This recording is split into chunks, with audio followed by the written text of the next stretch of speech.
नमस्कार दोस्तों, मैं दीपचंद निमराना GGM7 न्यूज़ में आप सभी का स्वागत करते हुए हैं ललित क्रांतिकारी जी के पास में। और यहाँ पर इन्होंने एक आयोजन किया था नेताजी सुभाष चंद्र बोस के पूर्व संध्या पर। तो आइए हम इनसे जानते हैं कि क्या कुछ कारण रहे हैं उनके जन्म दिवस के बारे में, क्या कुछ इनको जो है जानकारी है उसके बारे में इनसे जानकारी लेते हैं। जी ललित जी, स्वागत है आपका। ललित जी बताइए, कैसे क्या आज के आपका जो उत्सव रखा है जी, वो क्या कारण था, किस वजह से रखा गया था? सबसे पहले तो मैं पत्रकार महोदय जी का और इनके चैनल के माध्यम से जो हमारी खबर आगे जा रही है उसके लिए आपका दिल धन्यवाद करता हूं। और अभी जानकारी दे रहा हूं कि नेताजी सुभाष चंद्र बोस जिनका 23 जनवरी को 125वां जन्मोत्सव है, जिसके उपलक्ष्य में हमने एक देशभक्ति कार्यक्रम अपने मनोहर नगर गुरुग्राम में आयोजित किया है, जिसमें कुछ सरकार के जो हमारे अधिकारी हैं, जो सरकार में हमारे विधायक जी और जो है उनको इनवाइट किया है, ताकि उनके माध्यम से हम एक मैसेज, एक जो है संदेश आगे भेज सके। और कार्यक्रम कराने का मेन उद्देश्य ये है कि जो आम जनता है, हर जनमानस तक हमारा जो नेताजी सुभाष चंद्र बोस जी की जयंती है उसका उनमें जो है नाम जा सके, कि वो भी जागे कि इस पावन दिन पर उनका जन्म दिवस होता है। ये आगे मैसेज भेजने के लिए हमने जो कार्यक्रम आयोजित किया है। और आज जो ये प्रेस कॉन्फ्रेंस करी गई थी, ये इसी उपलक्ष्य में की गई थी कि आप जैसे पत्रकार और छायाकार महोदय जी जो है इस कार्यक्रम को ज़्यादा से ज़्यादा लोगों में पहुंचाने के लिए, हमारे सहयोग के लिए यहाँ पर आगे आए हैं। जी ललित जी, एक चीज़ और बताएं, आपको इसकी प्रेरणा कहाँ से मिली? क्योंकि बहुत कम लोग जो हैं इस बात को जानते हैं कि नेताजी सुभाष चंद्र जी का जन्म दिवस जो है 23 जनवरी का है, और उस बारे में आप थोड़ी सी रोशनी डालिए। देखिए जी, मैंने जो अपना जीवन जिया है, एक गरीब परिवार से मैं संबंध रखता हूँ।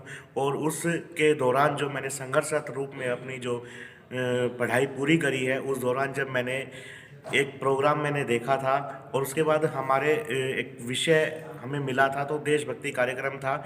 उसमें मुझे जो है एक नाट्य करना था, जिसमें कि हमें जीवनी, नेताजी की जीवनी पर मुझे जो है वो करने के लिए, प्रोग्राम करने के लिए मुझे स्कूल में मिला था।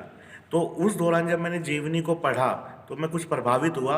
और उसके बाद मैंने उनसे संबंधित जितनी भी किताबें थी, जो भी जानकारियाँ थी, उनको अपने जानने के लिए मैंने अपनी संपूर्ण कोशिश लगाई, संपूर्ण अपनी जितनी भी जो भी हमारी स्ट्रेंथ थी वो सारी हमने लगाई और जानकारी एकत्रित की। जब जानकारी उनकी एकत्रित की और उनकी जीवनी के बारे में जब पढ़ा और उनका संघर्ष जो हमने पढ़ा, तो हमें पता चला कि इन लोगों ने कितना बड़ा बलिदान अपने जीवन का हमारे देश की आज़ादी के लिए दिया है, और इन्होंने कितना बड़ा संघर्ष उस आज़ादी के लिए किया है, और जिसका जिक्र हमारे जनमानस में अब बिल्कुल नहीं है।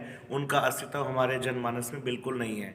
कई तो, अगर मैं आपको इस प्रकार के उदाहरण दूं, तो कई तो अगर आप स्कूल में, कॉलेज में कहीं भी चले जाओ, आज के समय में बच्चों को ये नहीं पता कि नेताजी सुभाष चंद्र बोस की जयंती यानी कि उनका जन्मोत्सव कब आता है या उनकी पुण्यतिथि कब की है, किसी को नहीं पता होगा। इस प्रकार से हमारे सैकड़ों क्रांतिकारी हमारे देश के जो रहे हैं, जिन्होंने अपनी पूर्ण आहुति जीवन की इसके लिए दी है, जिसमें कि और लोगों को उनका भी नहीं पता कि उन्होंने क्या संघर्ष किया, उनकी कब की पुण्यतिथि होती है, कब की जन्मतिथि होती है। कुछ भावना लोगों के मन में नहीं है। सिर्फ और सिर्फ आज के समय में जो है सेल्फिशनेस लोगों के अंदर आई हुई है। हमने वो भावना को दूर करके हर लोगों के अंदर, सभी जनमानस तक हमने जो है देश प्रेम, देशभक्ति की भावना को जागृत करना है। दूसरा, शहीदों का दर्जा जो अभी तक इन शहीदों को नहीं मिला है, जितने भी क्रांतिकारी हैं सभी को आतंकवादी क्रांतिकारी के नाम से बोला जाता है, उनका व्याख्यान किया जाता है जब ऐसे बोला जाता है। अभी 2019 में भी जो है एक JNK यूनिवर्सिटी के अंदर एक प्रोफेसर साहब ने भी इसी प्रकार, जब भगत सिंह जी के बारे में लोगों को पढ़ा रहे थे बच्चों को, तो उन्होंने उन्हें आतंकवादी बोला था। बाद में वहाँ पर जो विद्यार्थी थे उनसे कुछ बवाल हुआ, तो उन्होंने माफ़ी मांगकर उन्हें शहीद बोला था। तो इस प्रकार की जो शहीद हैं, जिन्होंने अपना पूरा जीवन हमारे लिए न्यौछावर कर दिया, हमारी आज़ादी के लिए न्यौछावर कर दिया, और आज उनके उस संघर्षरत जीवन को अगर कोई आतंकवादी बोलता है तो हमारा जो है जीवन वो निंदनीय है। जी धन्यवाद सर। तो देखा आपने किस प्रकार से श्री ललित क्रांतिकारी जी ने अपना संक्षिप्त में जो है अपने जीवन का, साथ साथ नेताजी के जीवन का भी कितना अच्छा वर्णन किया। मैं दीपचंद निमराना, GGM7 न्यूज़। गुरुदेव। आप सभी से अपील की जाती है कि आप हमारे न्यूज़ चैनल को सब्सक्राइब जरूर करें।